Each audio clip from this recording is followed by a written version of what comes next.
أعوذ بالله من الشيطان الرجيم بسم الله الرحمن الرحيم الحمد لله رب العالمين والعاقبة للمتقين والصلاة والسلام على سيد الأنبياء والمرسلين محمد وعلى آله وأصحابه أجمعين أما بعد حرمتلي أكالارم أوباسنجلارم Assalomu alaykum va rahmatullohi ta'ala va barakatuh.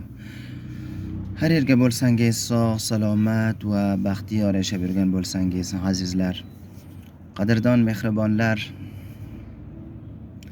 bir qisqa video bilan sizlarning xizmatlaringizga hozir bo'ldim.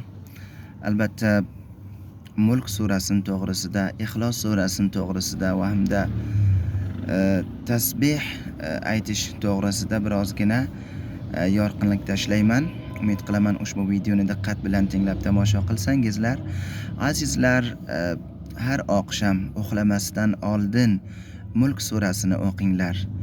Ushbu muborak sura sizni qabr azobidan qutqazadi. Va hamda Oyatul Kursi sharif. Oyatul Kursi sharifni har farz namozni keyindan o'qing. Ushbu muborak sura sizni jannatda bo'lishingizni tazmin qiladi. Va hamda Ixlos surasi. Ixlos surasini kuniga 3 marotaba tilovat qiling.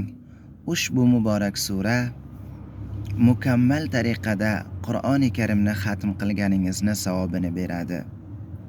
Va hamda tasbih Subhanallohi va bihamdih. Ushbu tasbihni kuniga 100 marotaba o'qing. Parvardigor sizni gunohlaringizni kechiradi, barcha gunohlaringizni kechiradi. Agarchandiki dengizni, shu gunohlaringizni andozasi dengizni kafficha bo'lsa ham Tengri taolo kechiradi. Parvardigor barchamizni gunohlarimizni kechirsin, barchamizga tavfiq bersin. Assalomu alaykum va rahmatullohi taala barakatuh.